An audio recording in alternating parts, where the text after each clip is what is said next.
pourquoi le lycée est implanté à Serres? Alors, le lycée est implanté à Serres parce que Serres, c'est le hameau incontournable de Carpentras. Et ensuite, le comte Victor de Sobira, c'était au moment de la papauté, la grande famille de Sobira, le dernier comte de Sobira a légué 67 hectares pour pouvoir construire des établissements à vocation d'enseignement. Donc là-dessus, l'établissement a 38 hectares d'exploitation. Et ici, nous sommes implantés sur 8 hectares. L'emprise de l'établissement, c'est près de 8 hectares. Donc ça a été le départ de l'enseignement agricole à Carpentras. C'était en 1957. Et rapidement, l'établissement a pris le nom de Louis Giraud, parce que Louis Giraud, c'est quelque part l'inventeur, ancien maire de Pernes-les-Fontaines, qui est le créateur ou l'inventeur du canal de Carpentras, qui a permis le développement agricole et agronomique de la région. Donc la particularité de cet établissement, c'est effectivement à partir de 1957 de récupérer un certain nombre de terrains, et puis petit à petit il y a eu la construction de cet établissement en plusieurs étapes, et qui a une particularité. D'abord, c'est une architecture qui a été voulue par Max Bourgoin, qui était un architecte provençal bien connu, qui a fait que cet établissement, en dehors des internats, est toujours sur du rez-de-chaussée. Il n'y a pas comme d'autres établissements, il n'y a pas d'autre de salle de cours, je dirais, à l'étage. Donc ça, c'est un premier point. Et une autre particularité, c'est que vous avez sur ma droite une girouette qui est d'inspiration Vasarely, Vasarely qui était là aussi un artiste du nord de la Provence, si on peut dire ça, qui était établi au nord d'Aix, et le portail de l'entrée est aussi d'inspiration Vasarely.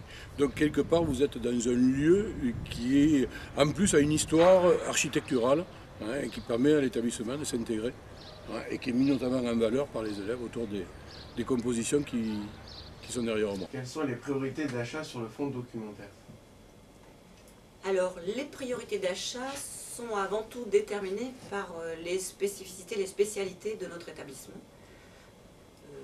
Spécialités autour de l'horticulture, de l'aménagement paysager, des productions agricoles essentiellement en maraîchage, dans laquelle on inclut la truffe, notre spécialité locale, l'arboriculture fruitière avec l'olivier par exemple, un peu la viticulture. Et puis, il y a une spécialité aussi qui tourne autour de l'agriculture biologique, qui est développée depuis plusieurs années. Et ces spécialités, il y a aussi un fonds autour de la filière cheval, pour un public notamment en formation par apprentissage, puisque sur l'établissement, nous avons un public d'élèves en formation initiale, des apprentis, et puis aussi des adultes en formation continue. Alors, il faut savoir que pour le public élève aussi, puis même l'ensemble des publics, on essaye aussi de développer la lecture, donc il y a quand même des priorités pour acquérir des livres autour des thématiques qui intéressent les jeunes, autour de l'adolescence, tout ça, et puis la lecture autour des vampires et tout ça, mais aussi de la littérature, des BD, des mangas, puisque des collègues sont spécialisés dans ces domaines-là. Et alors ce fonds documentaire qui est très riche et varié, on peut l'acheter grâce à un budget important qui est fourni grâce à la participation des 3 centres constitutifs, on va dire, des 3 centres formation initiale, apprentissage et formation continue. Et ce centre est très intéressant aussi, et il est ouvert aussi au public extérieur, qui peut venir emprunter ou consulter sur place les documents que nous offrons ici, et qui sont souvent séduits par la richesse de notre fonds documentaire, qui est un peu complémentaire de ce qu'on peut trouver dans une bibliothèque municipale. Quelles activités sont proposées aux élèves?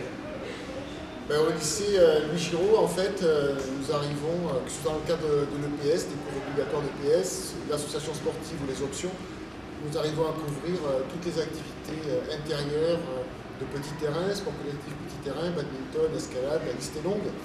Il nous manque que les activités en fait nautiques à enseigner. Et tout ce qui est activité grand terrain, musculation, VTT, escalade, badminton, sport collectif, petit terrain, en salle, handball, volley.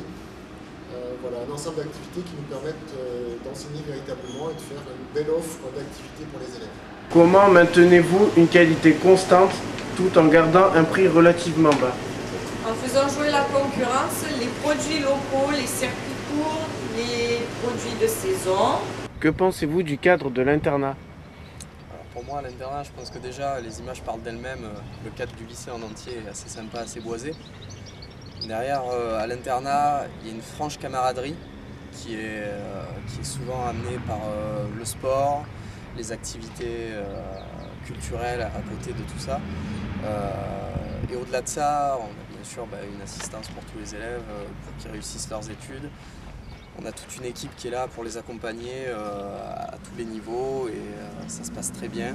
Il y a une très bonne ambiance et ça se voit très bien dans toutes les soirées qu'on fait avant les vacances où tout le monde est heureux de participer et tout le monde part en vacances dans une très bonne humeur.